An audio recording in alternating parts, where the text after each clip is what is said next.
Synthetic division म्हणजेच संश्लेषक भागाकार पद्धत. आपण बहुपदींच्या भागाकाराच्या दोन पद्धती यापूर्वी पाहिल्यात. एक साध्या पद्धतीने भागाकार जो आपण आधी शिकलेलो आहोत त्या पद्धतीचा भागाकार. नंतरची पद्धत जी पाहिली ती रेषीय भागाकार म्हणजेच लिनियर डिव्हिजन. आणि लास्ट टाइप जो आहे तो सिंथेटिक डिव्हिजन म्हणजेच त्याला म्हणायचं संश्लेषक भागाकार पद्धत. नाव इन दिस प्रॉब्लेम या उदाहरणामध्ये 2m² - 3m + 10 is divided by m - 5. या उदाहरणामध्ये 2m² वजा 3m अधिक 10 या बहुपदीला m वजा 5 ने भागायचे. म्हणजेच या उदाहरणामध्ये हा झाला डिव्हिडंड. ही जी बहुपदी आहे ती झाली डिव्हिडंड म्हणजेच भाज्य. आणि m - 5 हे झालं डिव्हायझर म्हणजे यांना आपण भाग देणार म्हणून तो झाला डिव्हायझर भाजक. आता काय करायचं या उदाहरणात बघा. First find out the index form of dividend. Index form म्हणजेच काय की या दिलेल्या ज्याला भाग द्यायचा त्या बहुपदीमध्ये चलाचे सर्व घातांक आहेत की नाही ते पाहायचे आणि ते घातांक उतरत्या क्रमाने लिहायचे. उतरत्या क्रमाने चलाचे घातांक आले पाहिजेत. त्यालाच आपण म्हणणार इंडेक्स फॉर्म ऑफ डिव्हिडंड. नाव if we observe here 2m² इथे आहे. ए म्हणजेच m चा दुसरा घातांक आहे. त्यानंतर m चा पहिला घातांक आणि इथे m काहीच नाही लिहिलेला म्हणजे m चा 0वा घातांक. So I right here 2m² - 3m + 10. Now if I observe this इथे जर मी उदाहरणात पाहिली ही जर बहुपदी पाहिली तर m चा वर्ग आलाय मग पहिला घातांक आलाय आणि इथे काहीच नाही म्हणजे m चा 0वा घातांक असतो तो आपण लिहिला नाही तरी चालतो. म्हणजे दुसरा पहिला आणि 0वा सर्व घातांक इथे आलेले आहेत. So this is a index form of dividend. व्यवस्थित आहे. कोणतंही पद याच्यात आपल्याला ऍड करायची गरज नाही. मग आता हे जर इंडेक्स फॉर्म बरोबर असेल उतरत्या घातांकाने जर सगळी पदं असतील तर आपण त्याचे फक्त सहगुणक लिहायचे. म्हणजे जे व्हेरिएबल आहे जे चल आहे त्याच्या डावीकडे आलेल्या संख्या लिहायच्या आणि त्या कशा लिहिणार आपण चिन्हासहित त्या संख्या लिहायच्या. मग आता ह्या m² अलीकडे आलेला आहे 2 चिन्हासहित म्हणजे +2. ह्या m च्या अलीकडे आलेला आहे -3 आणि शेवटचा जो आहे तो म्हणजे आपल्या आलेला आहे तो +10. फक्त संख्या लिहा. हा जो प्रकार झाला हे जे आपण काय लिहिलं त्याला कोइफिशियंट फॉर्म ऑफ डिव्हिडंड किंवा सहगुणकाचे सहगुणक रूप असं म्हणतो. भाज्याचे सहगुणक रूप असं आपण त्याला म्हटलंय. भाज्याचे सहगुणक रूप. आता ज्यानं भाग द्यायचा आहे तो जो डिव्हायझर आहे ज्यानं भाग द्यायचा आहे तो डिव्हायझर आपण m - a बरोबर तुलना करायची. इथे मी m घेतलाय बघा कारण आपल्याला जी बहुपदी जी आहे ती m मध्ये दिली आहे म्हणून मी m - a घेतलाय. m - a घेतलाय. जर ती बहुपदी x मध्ये असेल तर मी इथे x - a घेणार आहे. पुढच्या उदाहरणात आपण बघूया. इथे m आहे म्हणून मी m - a याच्या बरोबर याची तुलना करायची. मग याची जर तुलना केली m चा प्रश्न नाही -5 आणि -1 म्हणजे a बरोबर ह्या दोघांची तुलना केली तर मला a बरोबर येतो फक्त +5. a बरोबर येतो +5. म्हणजेच थोडक्यात इथे ज्यानं भाग द्यायचा आहे तो जो भाजक आहे त्यातले जे स्थिर संख्या आहे त्याची फक्त विरुद्ध संख्या इथे येते. इथे -5 होता इथे आलाय काय +5. विरुद्ध संख्या घ्यायची. ज्यानं भाग द्यायचा आहे त्याची विरुद्ध संख्या. तो आला a बरोबर +5. a बरोबर +5. आता भाग देताना आपण चिन्ह काढायचो बघा.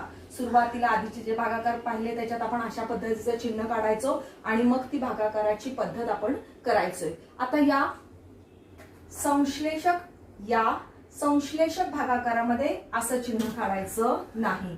मग काय करायचंय तर याच्यामध्ये एक व्हर्टिकल लाईन आखायची आहे बघा. उभी रेघ आणि दुसरी जी आहे ती आडवी रेघ आपण इथे आखणार आहोत. उभी रेघ आखलेली आहे आणि दुसरी आडवी रेघ आपण आखली आहे. आता इथे जे आहे हा जो भाग येतो या भागामध्ये ज्यानं भाग द्यायचा आहे डिव्हायझरचा जो आपण अपोजिट नंबर घेतलाय डिव्हायझरचा a = 5 तो इथे चिन्हासहित लिहायचा. जर अधिक असेल तर चिन्ह लिहायची गरज नाही पण जर वजा असेल तर -5 आपण इथे लिहिणार. मी इथे लिहिला 5. आता हे जे कोइफिशियंट फॉर्म जो आहे भाज्याचा डिव्हिडंडचा कोइफिशियंट फॉर्म तो याच्या बरोबर फर्स्ट रो मध्ये लिहायचा. So the coefficient form is 2 -3 and +10. This is the coefficient form of dividend. Coefficient form लिहिलाय मी डिव्हिडंडचा. So this is our first row. ही आपली पहिली रो झाली. पहिल्या रो मध्ये काय काय लिहिलं आपण? a is equal to 5. 5 कुठला आला? ज्यानं भाग द्यायचा त्याची अपोजिट साईन लिहिली आणि ज्याला भाग द्यायचा आहे तो जो डिव्हिडंड आहे त्याचे सगळे सहगुणक लिहिले. Now what is the next part? याच्या नंतरचं काय करायचं आहे बघा. तर याच्यामध्ये पहिली दोन संख्या जी आहे, पहिला जो नंबर येतो तो ऍज इट इज जो आहे तो तसाच खाली लिहायचा. 2 ऍज इट इज मी खाली लिहिला बघा. 2 ऍज इट इज वरून घेतला तसाच्या तसा 2 खाली लिहिलेला आहे. आता हा जो 2 आहे या 2 ने, खालच्या 2 ने हा जो 5 आहे त्याला मल्टिप्लाय करायचं. 2 ने 5 ला मल्टिप्लाय केलंय. सो 2 5 10 आणि ती जी संख्या येईल ती नेक्स्ट कॉन्स्टंटच्या म्हणजे नेक्स्ट कोइफिशियंटच्या खाली लिहायची. 2 5 10. आता चिन्ह धन आहेत म्हणून इथे चिन्ह काही लिहिलं नाही, ते +10 झाले. Now this is our second row. आता आपली दुसरी रो इथे तयार होती आणि ही तिसरी खालची जी आहे ती तिसरी. नाव -3 आणि +10 त्यांची बेरीज करायची. -3 + 10 विरुद्ध चिन्ह. 3 ला वजा 10 ला अधिक, 3 ला मायनस 10 ला प्लस. 10 तून 3 घालवायचे, राहिले 7 अधिक 7 राहिले, 7 अधिक राहिले. आता पुन्हा तिरका गुणाकार करायचा. 7 5 35 अधिक 7 अधिक 5 म्हणजे आपली बेरीज झाली 35. आता यांच्या आणि ह्याची बेरीज करायची म्हणजे झाले 45. आता पुढच्या संख्या संपल्यात, पुढचे कोइफिशियंट संपलेले आहेत. मग हा जो 45 जो आहे याला आपण एक चौकट करायची आणि ह्याला लिहायचं आर. आर म्हणजेच रिमाइंडर, म्हणजेच त्याला झाली, तिला आपण म्हणणार बाकी. ही झाली आपली बाकी. आता हा जो आहे 2 आणि 7 हे जे आलेत हे आपले कोइफिशियंट आलेत.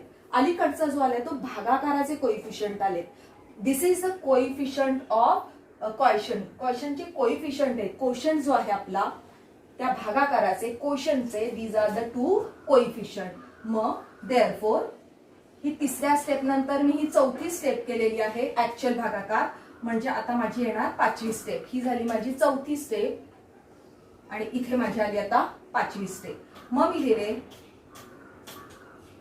Coefficient form of quotient. क्वोशंटचा कोइफिशियंट फॉर्म काय आला माझा? 2 आलेत आणि 7 आलेले. म्हणजेच काय? कोणाचं सहगुणक रूप? भागाकाराचे, कारण तो भागाकार आलाय माझा. भागाकाराचे सहगुणक रूप. भागाकाराचे सहगुणक रूप आले. हे सहगुणक आलेले आहेत भागाकाराचे. हे सहगुणक आले. ते किती आले? 2 आणि 7 आले. आता मला ते चलाच्या स्वरूपात पण लिहायचे, असे चालणार नाही सहगुणक. मला त्याचे घातांक रूप हवंय म्हणून भागाकाराचे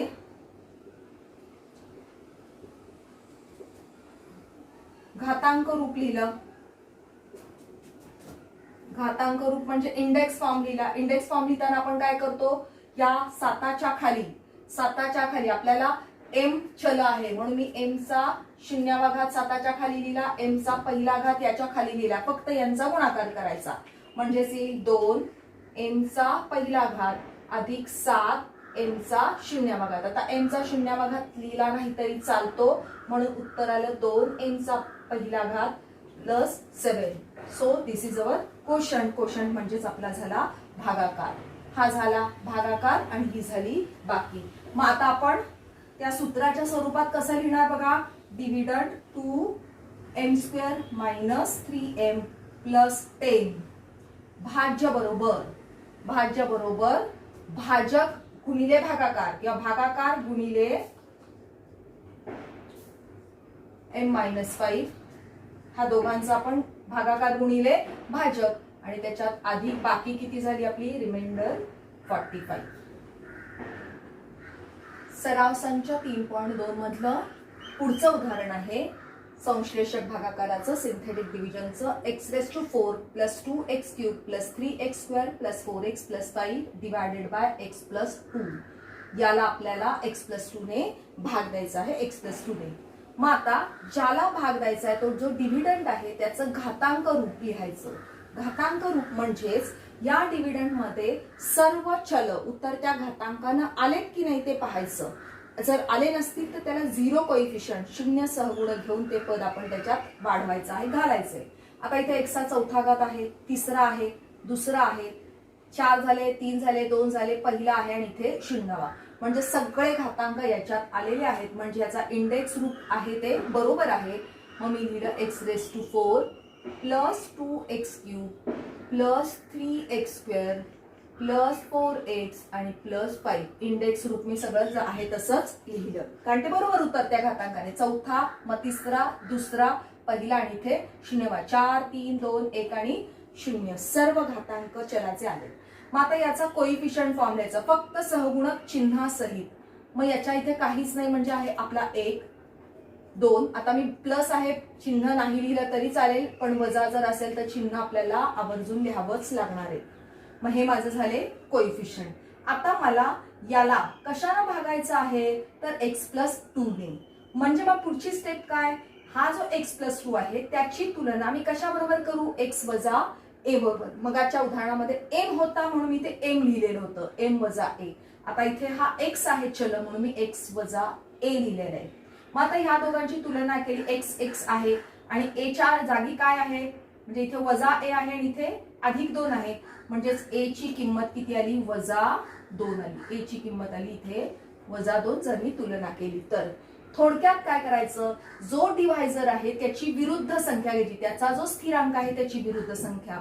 डिव्हायझरची भाजकातील जो स्थिर संख्या आहे त्याची विरुद्ध संख्या घ्यायची.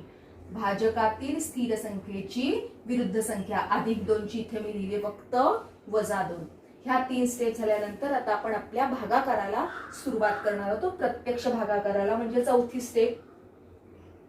नेहमीसारखं पहिल्यांदा आपण एक व्हर्टिकल लाईन आखून घेणार आणि एक हॉरिझॉन्टल लाईन आखून घेणार. व्हर्टिकल लाईन मध्ये पहिल्यांदा ज्यानं भाग द्यायचा आहे तो -2 मी लिहिला आणि कशाला भाग द्यायचा ते सहगुणक पहिल्या रो मध्ये त्याच्यात लिहिले. 1, 2, 3, 4 आणि 5 हे मी सहगुणक पहिल्या ओळीमध्ये लिहिलेले आहेत. आता याच्यात पहिली जी संख्या आहे मगाच्या सारखी पहिली जी संख्या आहे ती जशीच्या तशी खाली दिली, म्हणजे हा 1 मी जसाच्या तसा खाली दिला. आता या एकला ह्या -2 ने गुणायचं. तिरकस गुणाकार बघा इथे तिरका, इथे तिरका गुणाकार केला. तिरक्या गुणाकाराने आपल्याला काय दिसतंय, हा 1 आणि -2 बेग के बेग, पण चिन्ह मात्र वजा आलं. वर आहेत -2, वर आहेत +2, खाली आहेत -2. विरुद्ध चिन्ह बेरीज करायची, 2तून 2 गेले, उत्तर आलं 0. आता 0 ने -2 ला गुणायचं. 0 गुणिले -2 म्हणजे उत्तर येतं 0. 3 आणि 0 उभी बेरीज करायची, तिरका गुणाकार, उभी बेरीज आणि तिरका गुणाकार.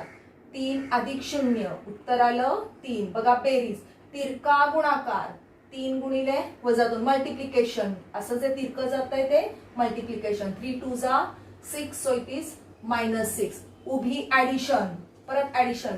4 आणि 6 विरुद्ध संख्या, 4ला चिन्ह अधिक, विरुद्ध चिन्ह आहे, विरुद्ध संख्या नाही विरुद्ध चिन्ह. 4ला चिन्ह अधिक, 6ला वजा. 6तून 4 गेले -2, उभी बेरीज केली. तिरका गुणाकार, बेदुने 4, वजा आणि वजा अधिक, वजा आणि वजा अधिक आणि 5 आणि 4 9. बेरीज केली, उभी बेरीज. लक्षात ठेवा, उभी बेरीज तिरका गुणाकार, उभी बेरीज तिरका गुणाकार. हे झालं रिमाइंडर R. नाव ही R झाला. हा अलीकडचे जे आहेत हे सहगुणक आहेत. कोणाचे सहगुणक आहेत तर आपल्या भागाकाराचे सहगुणक आहेत. मग ही तिसरी स्टेप, चौथी झाल्यानंतर आपली पाचवी येईल भागाकाराचे सहगुणक.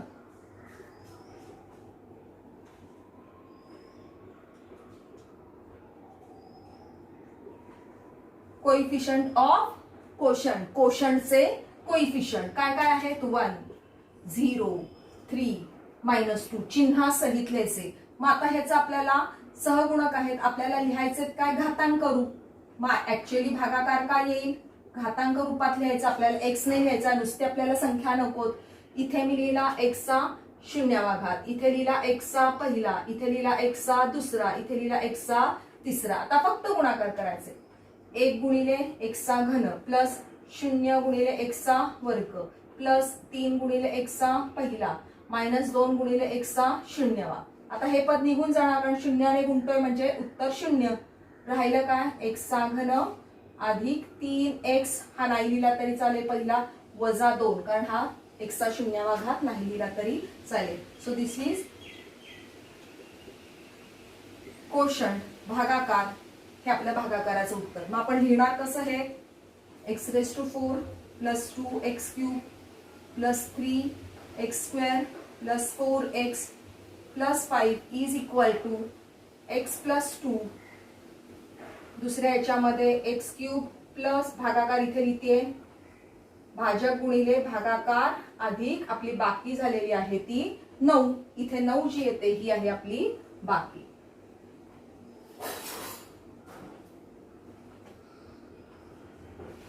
थ्री 3.3 मधील पुढचं उदाहरण प्रॅक्टिस सेट 3.3 मधील पुढचं उदाहरण x⁴ minus 3x² minus 8 divided by x plus 4. याला x प्लस 4 ने भाग द्यायचा आहे. पहिली स्टेप जी आहे ती म्हणजे आपण डिव्हिडंड जो आहे आपला भाज्य जो आहे तो डिव्हिडंड इंडेक्स फॉर्म आहे की नाही ते चेक करायचंय. इंडेक्स फॉर्म म्हणजे चलाचे सर्व घातांक त्यात आलेत की नाही ते पाहायचं. आता जर मी इथे लिहिलं x⁴. आता x⁴ नंतर एक्सचा घन आला पाहिजे. एक्सच्या चौथ्या घातानंतर एक्सचा घन येणं अपेक्षित आहे पण इथे नाही दिसत आहे आपल्याला भाज्यात. मग तो नाही तर तो आपण घालायचा आहे 0 कोइफिशियंट घेऊन 0 कोइफिशियंट घेऊन एक्सचा क्यूब मी इथे इंट्रोड्यूस केलाय घातलाय कारण तो नव्हता. घनानंतर वर्गाची पद आहे 3x². वर्गानंतर 4 झाला तिसरा घातांक दुसरा मग पहिला येणं आवश्यक आहे घातांक पहिला पण पहिला घातांक नाही म्हणजे आपण लिहिलं 0x चा पहिला घातांक नव्हता म्हणून मी ती इंट्रोड्यूस केली आहे स्टेप आणि शेवट आला आपला कॉन्स्टंट म्हणजे -8. आता हे झालं इंडेक्स रूप. सगळे घातांक आले 4 3 2 1 आणि नंतर असं 0 आपण तो नाही लिहिलेला.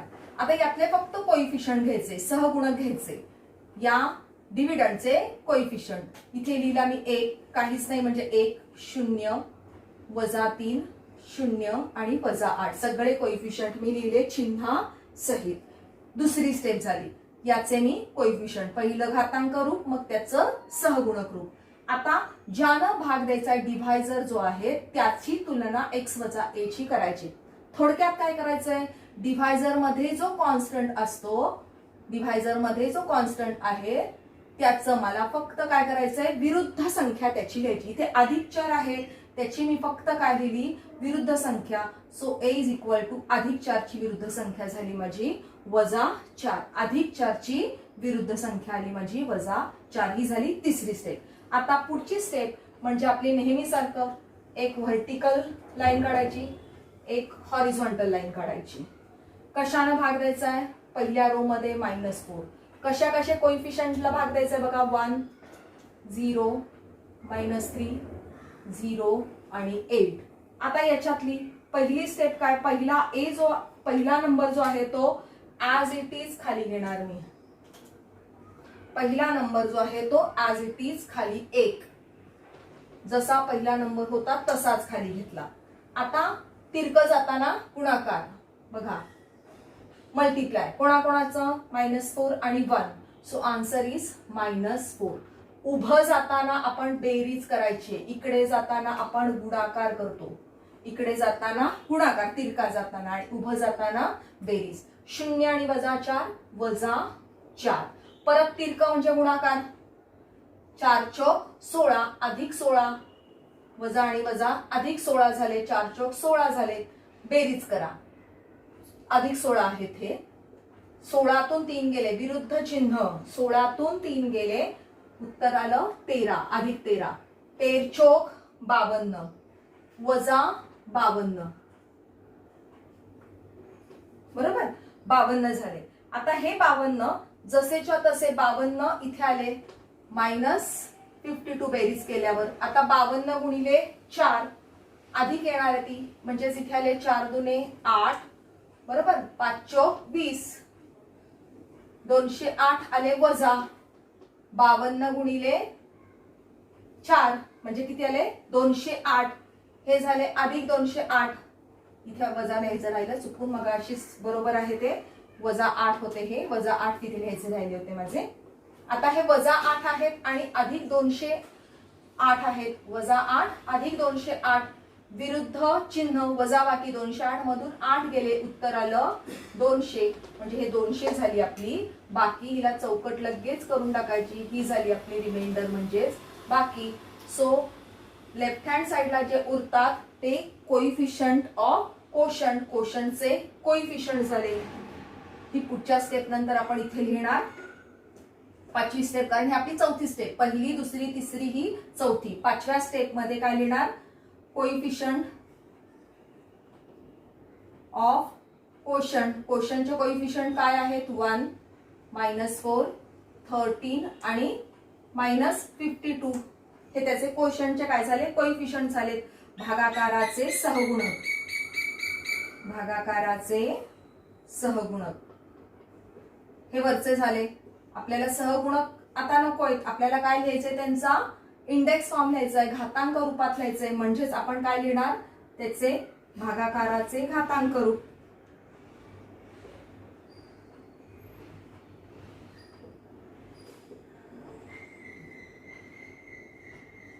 भागाकाराचे घातांक रूप लिहिताना या 52च्या खाली x⁻0 लिहिला, x⁻1 लिहिला, x⁻2 लिहिला आणि ते x⁻3.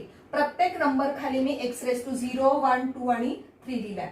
एकाने गुणलं x³ म्हणजे 1 x चा घन x³ ला गुणलं, वजा 4 x चा वर्ग, याच्या खाली वर्ग आहेत म्हणजे त्याने गुणलं, अधिक 13x, 13 ला x ने गुणलं आणि वजा 52.